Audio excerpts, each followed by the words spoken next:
আর বড় গর্তে থেকে বলছে যে এই তুই গর্তে পড়ে আছিস যে, ওঠ ওঠ উঠাবার চেষ্টা করছে। বুঝতে পারছেন?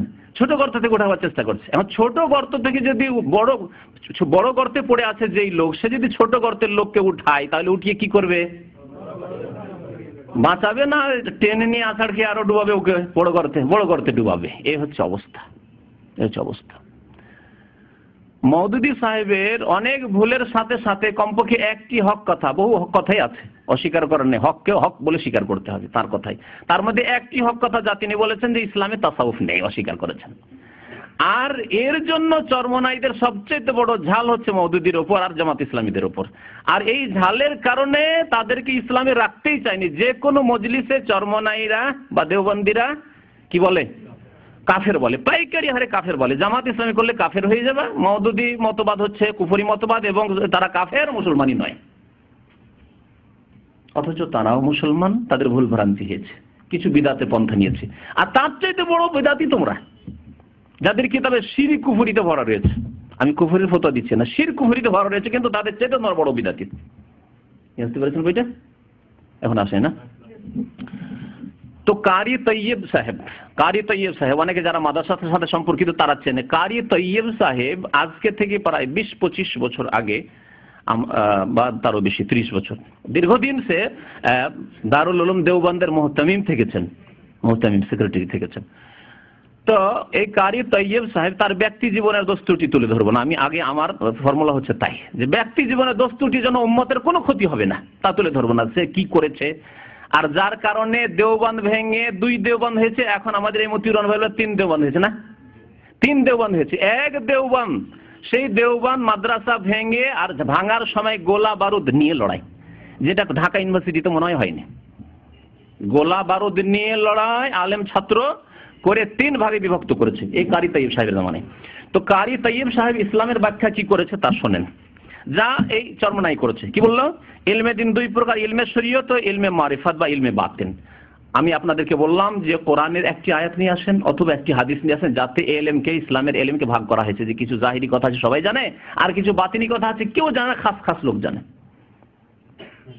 এটি ইসলামের শত্রুদের মতবাদ, ইহুদি মতবাদ, ওই সাবাই মতবাদ এসে ঢুকেছিল রাফিজিদের মধ্যে, বাতিনিদের মধ্যে, যারা বলতো যে আলী রাদিয়াল্লাহু তাআলা আনহুকে আল্লাহর নবী বিশেষ ইলম দিয়েছেন যা অন্য কেউ জানে না। তাহলে এখানে একটি হাদিসও শুনিয়ে দিই, সহিহ বুখারী মুসলিম হাদিস রয়েছে আলী রাদিয়াল্লাহু তাআলা আনহু সম্পর্কে। হাদিসটি শুনলে আরো আপনাদের জন্য সুবিধা হবে।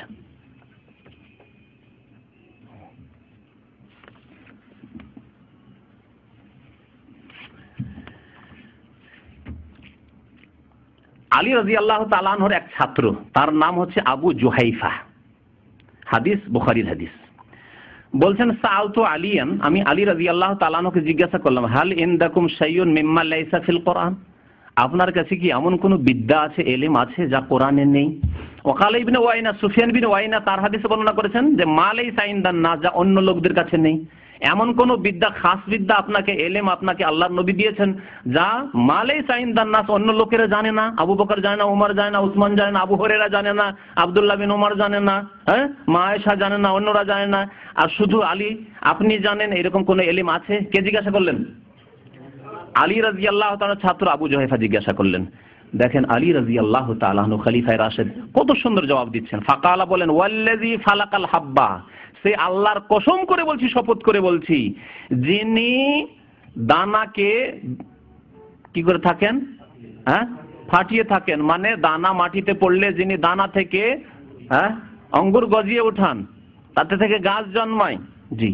ওয়াবারা আন্নাসমা, যিনি মানুষকে সৃষ্টি করেছেন, সৃষ্টিকুলকে সৃষ্টি করেছেন, তার কসম করে বলছি, মা ইনদানা, আমাদের কাছে কিছুই নেই, ইল্লা মাহফিল কোরআন, বাস কি আছে আমাদের কাছে?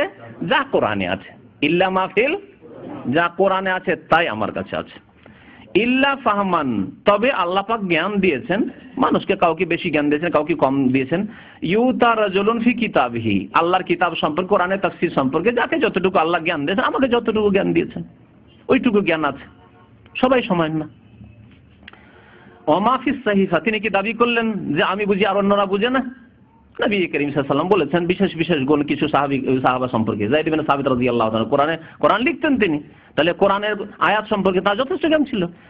মুআয বিন জাবাল সম্পর্কে আলামু বিল হালাল আর হালাল হারাম সম্পর্কে মাসলা সম্পর্কে জ্ঞানী। ওমর রাদিয়াল্লাহু তাআলা বৈশিষ্ট্য বলেছেন যে তিনি এত সুন্দর কথা বলেন যে যদি আমার পরে কেউ নবী হতো তাহলে হয়তো ওমর হতো। ওমর হচ্ছেন মুলহাম। ওমা ফিস সাহিফা, আর একটি সহিফা আমার কাছে আছে, একটা নোট আছে, সহিফা তা আছে আমার কাছে। কুলতু ওমা ফিস সাহিফা, জিজ্ঞাসা করছেন, কারণ কেউ এখান থেকে সুযোগ নিতে পারে যে সহিফাতে তাহলে ছিল যে আলী রাদিয়াল্লাহু তাআলা প্রথম খলিফা হবেন, তারা দখল করে নেবে ইত্যাদি ইত্যাদি ভবিষ্যৎবাণী থাকতে পারে, অথবা কিয়ামত পর্যন্ত এই পীরতন্ত্রের যতগুলি তরিকা আছে সেগুলি থাকতে পারে, পীর বক্তরা এরা বলতে পারে, তাই স্পষ্ট করে দিচ্ছেন তিনি। জিজ্ঞাসা করা হলো, কুলতু ওমা ফিস সাহিফা, আপনার কাছে যে সহিফাটি আছে, পুস্তিকাটি, তাতে আর কি আছে? কালা আল আকলু, তাতে আছে দিয়াতের মাসলা মাসাল। আকল মানে দিয়াত। কেউ যদি ভুলবশত কাউকে খুন করে দেয়, অথবা খুন করে দেয় কিন্তু খুনের বদলা খুন নিল না, বলছে আমি রক্তপণ নেব, দিয়াত মানে রক্তপণ। রক্তপণের আহকাম মাসলা মাসাইল, ইচ্ছাকৃত কতল কাতলে আমাদ, ভুল করে কতল কাতলে খাতা, শিভা আমাদ, ইচ্ছাকৃত কিন্তু এমন কিছু দিয়ে অস্ত্র দিয়ে মারেনি হয়তো যাতে মারা যায় কিন্তু লোকটি মরে গেল, এগুলি হচ্ছে কতলের কিসিম বা প্রকার। এসব মাসলা মাসাইল রয়েছে। অফেকাকুল আসির, আর বন্দীকে মুক্ত করা, বন্দীকে মুক্ত করার ক্ষেত্রে অমুসলিমদের কাছে, কাফেরদের কাছে বন্দী ধরা পড়ে গেছে, তাদেরকে মুক্ত করব, এই সম্পর্কে বন্দী মুক্ত করবো, এইসব মাসলা মাসাইল রয়েছে। অথবা মুসলিমদের কাছে কাফের বন্দী আছে, তারা মুক্ত করতে চায়, তো সেই ক্ষেত্রে মাসলা মাসাইল।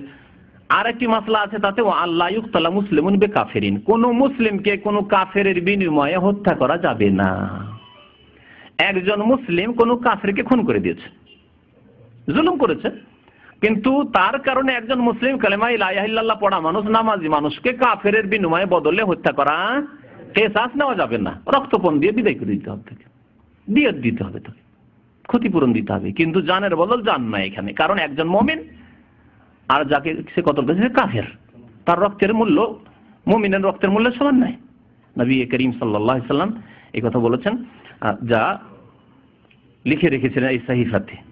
বুখারী শরীফের হাদিস 111 নম্বর, 1870, 3047, কয়েক জায়গাতে এই হাদিসটি রয়েছে। তো যে কথাটি বলতে চেয়েছিলাম যে আলী রাদিয়াল্লাহু তাআলা আনহুকে সাজারাতে এরা বড় পীর বানিয়েছে। আলী রাদিয়াল্লাহু তাআলা আনহুকে এই সাজারাতে কি বানিয়েছে? বড় পীর বানিয়েছে। 64 পৃষ্ঠায় রয়েছে, দেখেন।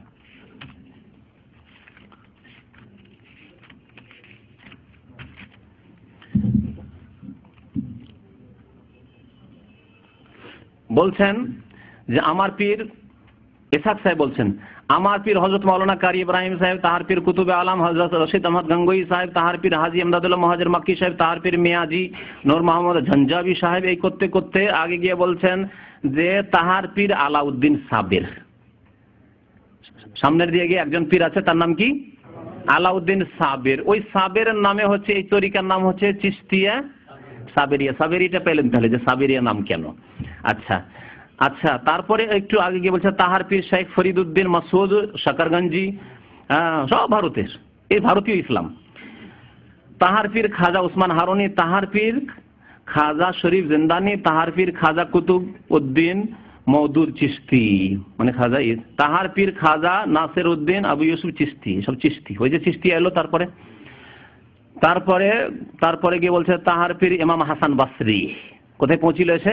তাবেইতে এখন পৌঁছে গেছে, তাবেইতে পৌঁছে গেছে। আপনাদের কাছে প্রশ্ন, তাবেইনদের মধ্যে সৈয়দুত তাবেইন বলা হতো সঈদ ইবনুল মুসাইয়িবকে। তাবেইনদের মধ্যে সবচাইতে জ্ঞানী সঈদ বিন মুসাইয়িব রাহমাতুল্লাহ আলাইহি ছিলেন। তার সম্পর্কে ওলামাদের মত যে অনেক সাহাবায়ে কেরাম চাইতে তিনি দ্বীনের বেশি জ্ঞান রাখতেন।